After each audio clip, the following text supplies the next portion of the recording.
ওই তো ললিতা এসে গেছে। আয়, পাথর হয়ে গেলি কেন?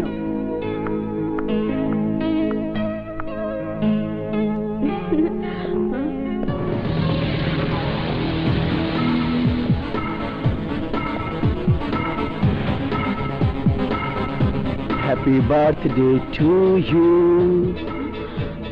তুমি? Many, many happy returns of the day. Please, madam. Thanks.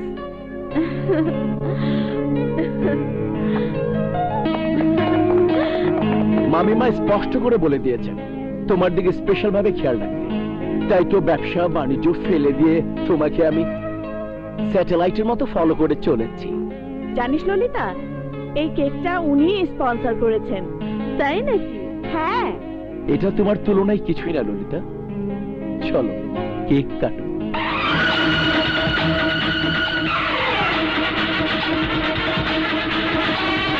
আরে থামেন থামেন, এইসব কুফা পরে দেন।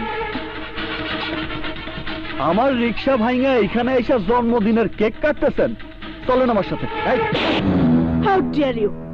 তোর মতো একটা রিক্সাওয়ালা সাহস কি করে হলো ওই ময়লা হাত দিয়ে আমাকে স্পর্শ করার?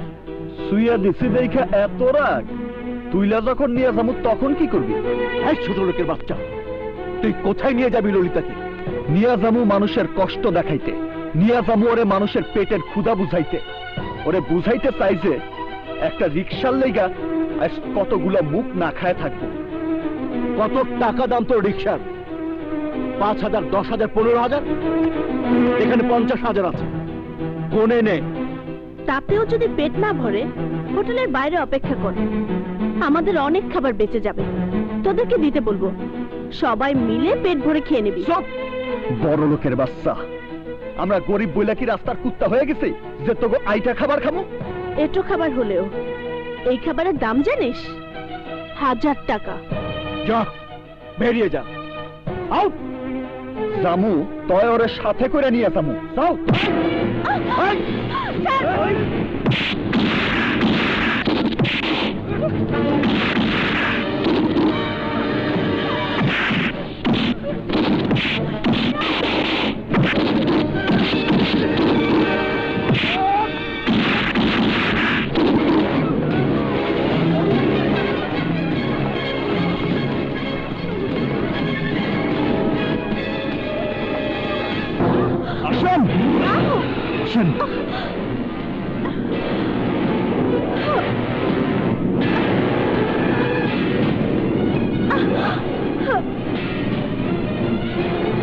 শাহজাদেব সাহেব, বাদশাহ, রানী, কই গেলি সবাই? বাইরে আয়। ওই যে আমার পোলা আইছে, চল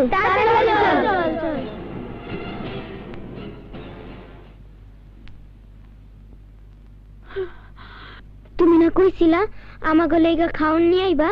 কই খাউন কই? ভাই সারাদিন না খেয়ে আছি, আর পারতাছি না। খিদে করিয়া কামড়াইতেছে, তাড়াতাড়ি খাইতে দাও। আর কতক্ষণ না খেয়ে থাকবো? আসেন, দেখেন, ভালো করে দেখেন, জাগরে আপনি কুকুর বেড়াল বলে তাচ্ছিল্য করছিলেন, এই সেই কুকুর বেড়ালের দল। এইসব নিষ্পাপ শিশুগুলার মুখে খাবার তুলে দেওয়ার জন্য আমি সারাদিন রিক্সা চালাই।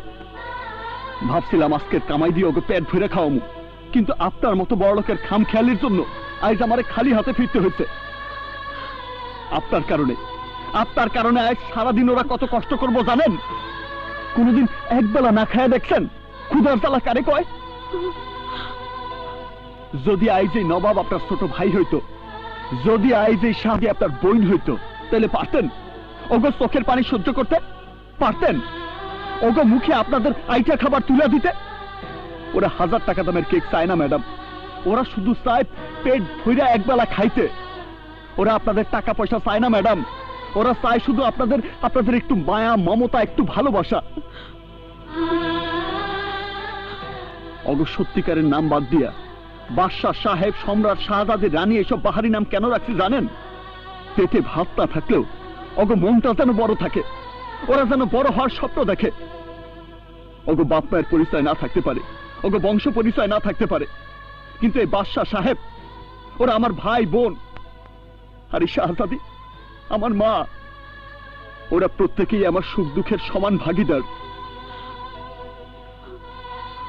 এই পোলা, তুমি এই মায়ের ডারে ডেকে না এত কথা কইতেছো কে? ওর জন্য, শুধু ওর জন্য আজ ভাঙা গেছে আমার রিক্সা, ভাঙা গেছে আমার উপার্জনের একমাত্র রাস্তা।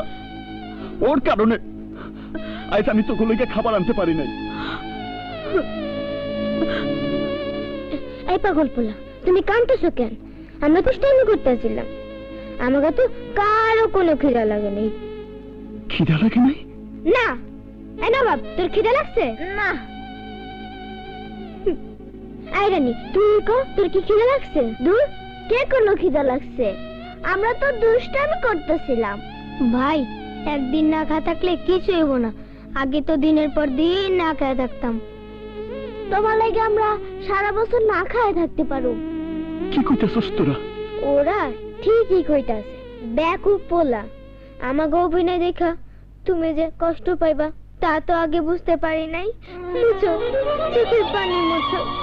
দুদিন না খাওয়ানোর কষ্ট সহ্য হইব, কিন্তু তোমার চোখের পানি আমগো সহ্য হইব না।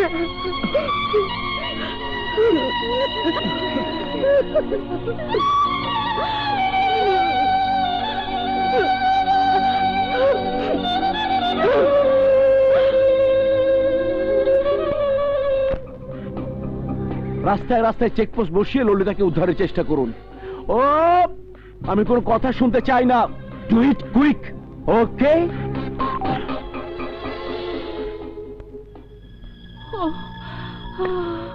মামি, তুমি কোনো চিন্তাই করবে না। সম্ভাব্য সমস্ত ম্যান পাওয়ার আমরা মাঠে নামিয়ে দিয়েছি। ললিতাকে আমি খুঁজে বের করবই। ওই ছোট লোকের বাচ্চাটা আমার আদরের মেয়েটা না জানি কি অবস্থা করেছে। ইমরান, আমি যত দ্রুত সম্ভব আমার মেয়েকে চাই। I want Lalita. Of course. Mom, Lalita. Mom, তোর কিছু হয়নি তো মা? ওই ছোট লোকটা তোকে কোথায় নিয়ে গিয়েছিল বল মা? সম্পূর্ণ একটা নতুন জায়গায়, বলতে পারো আমার চেনা জানার বাইরে একটা নতুন পৃথিবী। তুই সব কি আবল তাবল বলছিস? মোটেও আবল তাবল বলছি না সোমা, যা সত্যি তাই বলছি। মম, ওই রিকশাওয়ালার বিরুদ্ধে আমার কোনো অভিযোগ নেই। অভিযোগ নেই মানে? আমার 50,000 টাকার কেক নষ্ট করেছে, আমার লক্ষ টাকার অ্যারেঞ্জমেন্ট নষ্ট করে দিয়েছে, আমার লোকজনদের পেটিয়ে তোমাকে তোমার জন্মদিনের অনুষ্ঠান থেকে তুলে নিয়ে গেছে, আর তুমি বলছো কোনো অভিযোগ নেই? ওর জায়গায় তুমি হলে আমাকে খুন করে ফেলতে। সেই তুলনায় ও তো ফেরেশতা। টাকাটা তুমি আমার কাছ থেকে নিয়ে নিও। ইমরান, তুমি কোন পীর দরবেশকে খবর দাও। নিশ্চয়ই ওই ছোট লোকটা আমার মেয়েকে তুলে নিয়ে গিয়ে তাবিজ কবজ করেছে। তাবিজ কবজ করেনি মম, শুধু আমার চোখের সামনে থেকে ধন সম্পদ আর প্রাচুর্যের পর্দাটা সরিয়ে দিয়েছে। আমাকেও বুঝিয়ে দিয়েছে মানুষ কি, বুঝিয়েছে বেঁচে থাকা কাকে বলে। বুঝতে পেরেছি, ওর গায়ে ওই নোংরা বস্তির বাতাস লেগেছে।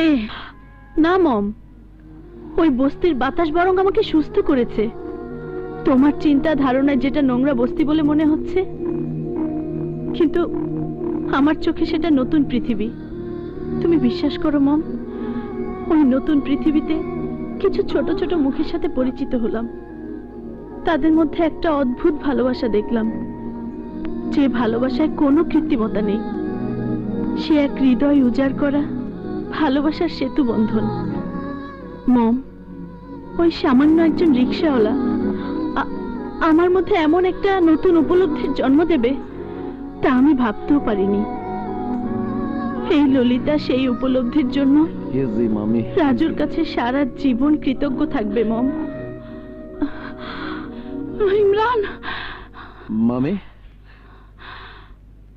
ললিতার কথার কোনো মানে তুমি বুঝতে পেরেছো? যতটুকু বুঝতে পেরেছি তাতে আমার ভয় হচ্ছে ইমরান। আমার মনে হচ্ছে ওর এই কৃতজ্ঞতা যে কোনো মুহূর্তে ওই রাজুর প্রতি দুর্বল করে ফেলবে। ওই রাজু যে কোনো মুহূর্তে ওর বন্ধু হয়ে যেতে পারে। Impossible, simply impossible. তুমি কোনো চিন্তা করবে না। আচ্ছা আমি বেঁচে থাকতে তা কোনোদিনই সম্ভব না।